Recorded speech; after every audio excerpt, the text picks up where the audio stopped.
There's something majestic about the olive tree. The leaves, they seem to grab a hold of the worries of the day as you walk through.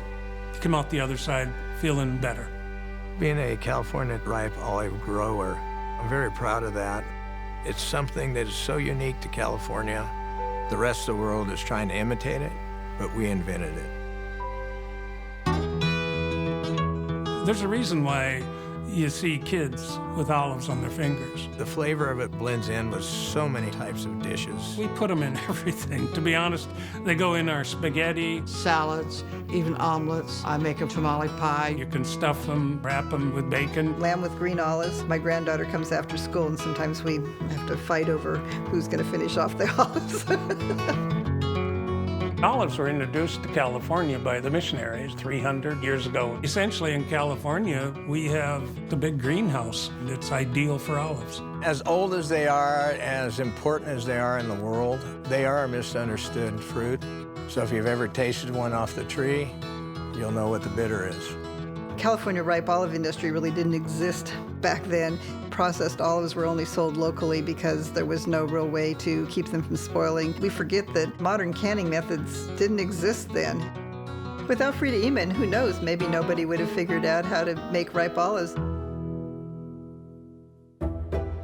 Freda was a German immigrant who came to California and first started with what we started as farmers, a little 20-acre olive orchard. That was in the early 1890s when there was really a nationwide financial panic. A lot of businesses failed and agriculture had a particularly difficult time. People wanted her to file bankruptcy, but she didn't want to do that. Freda took an idea to utilize the California olive in a different way. She was curing them in a wash tub, rinsing the olives to get the bitterness out. And she was kind of appalled when she saw the first batch because they were this ugly mottled color. She goes to the agricultural professor at Berkeley. When the professor tasted the olives, he thought they were the best olives he'd ever tasted. She then went to work trying to figure out how to make the olives more attractive. He put these wine barrels cut in half under the back porch, and Freda Ehmann got up 5 times all night experimenting with this recipe. She discovered that if you incorporated oxygen into the process, that you could get a uniform black color.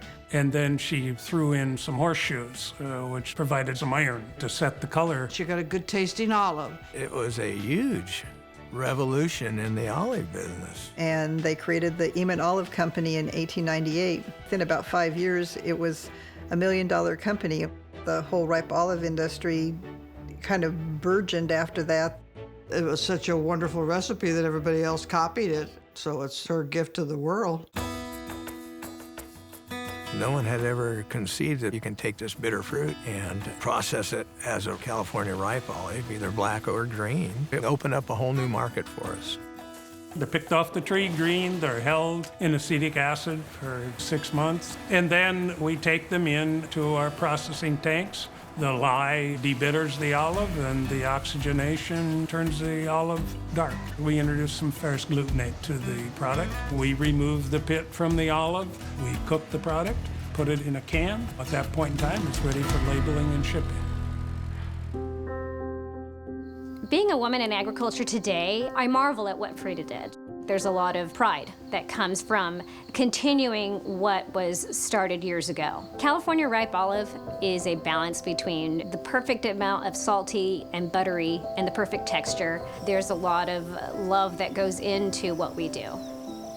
In the ripe olive industry in California, today probably we're approximately 15,000 acres. With the new technology of mechanical harvesting, I think that you're going to see this industry have a new growth spurt.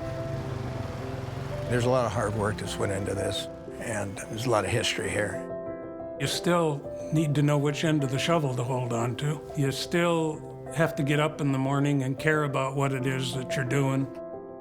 We do also farm almonds, prunes, and walnuts, but far and away, our favorite is olives. Olives were the first thing I planted. As my grandma used to say, you gotta dance with who brung you. And olives are who brung us. I intend on doing it the rest of my life.